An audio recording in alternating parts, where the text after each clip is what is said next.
যদি একবার আল্লাহ রাসূলের উপর দরুদ পড়ে সাথে সাথে আল্লাহ তাআলা তার উপর 10টি রহমত নাযিল করেন। সুবহানাল্লাহ।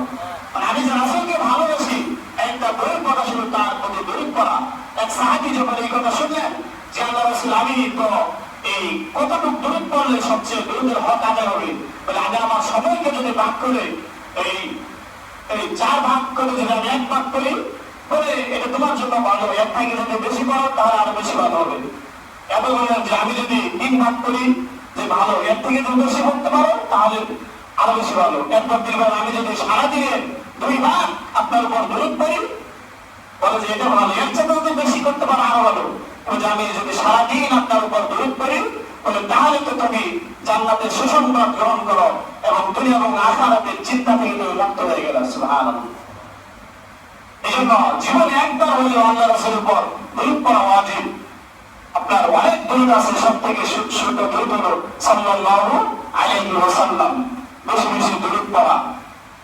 এরপর আল্লাহ সুবহান ওয়া হাত্তা আনহু 10 খাতিয়াতিন, একবার যদি কেউ রাসূলের উপর দরুদ পড়ে আল্লাহ তাআলা তার 10টি গুনাহ মাফ করে দেন। সুবহানাল্লাহ। শুধু তাই নয়, ওয়াফা বিহা 10 দারাজাতিন, আল্লাহ তাআলা তার 10টি মাকাম 10টি মর্যাদা বুলন্দ করে দেন। সুবহানাল্লাহ। এজন্য মোহতারাম হাজিরিন, আমরা আজকে বেশি বেশি শুক্রবার ইয়াউমুল জুমার দিন বলা হয়েছে বেশি বেশি আল্লাহ রাসূলের উপর দরুদ পড়া। হাদিসের মধ্যে আছে কোন ব্যক্তি যদি আপনার আসরের নামাজ পড়ে নিজ জায়গায় বসে আল্লাহুম্মা সাল্লি আলা মুহাম্মাদিন নবিয়্যিল উম্মি ওয়া আলা আলিহি ওয়া সাল্লিম তাসলিমা, এই দরুদ যদি 80 বার পড়ে আল্লাহ তাআলা তার জীবনের পিছনের সমস্ত গুনাহ মাফ করে দেন। দরুদের অনেক ফায়দা আছে। এজন্য আমরা যে রাসূলকে ভালোবাসি এর একটা বহির প্রকাশ হলো রাসূলের প্রতি কি বলা বলেন বেশি বেশি দরুদ পড়া।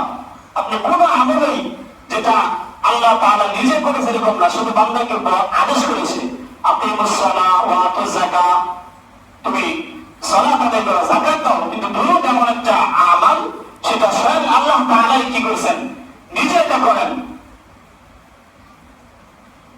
ইয়া আইয়ুহাল্লাযীনা আমানু সাল্লু আলাইহি ওয়া সাল্লিমু তাসলিমা, আল্লাহ তাআলা আদেশ করেন ইন্নাল্লাহা ওয়া মালাইকাতাহু ইউসাল্লুনা আলান নবী, আল্লাহ তাআলা এবং সমস্ত ফেরেশতাগণ আল্লাহ রাসূলের উপর দরুদ পড়েন। হে বান্দারা তোমরাও আল্লাহ রাসূলের উপর দরুদ পড়ো। যে আল্লাহ আমল করে এরকম কোন আমলের ব্যাপারে নাই, শুধু দরুদের ব্যাপারে বলেছে আল্লাহ রাসূলের উপর দরুদ পড়ে, মালায়েকা ফেরেশতারা দরুদ পড়ে, অতএব তোমরাও দরুদ পড়ো। তো দরুদের কত গুরুত্বপূর্ণ একটা আমল। এজন্য মুহতারাম হাজিরিন, আল্লাহ তাআলা আমাদেরকে বেশি থেকে বেশি আল্লাহ রাসূলের প্রতি দরুদ শরীফ পাঠ করার তৌফিক দান করুন।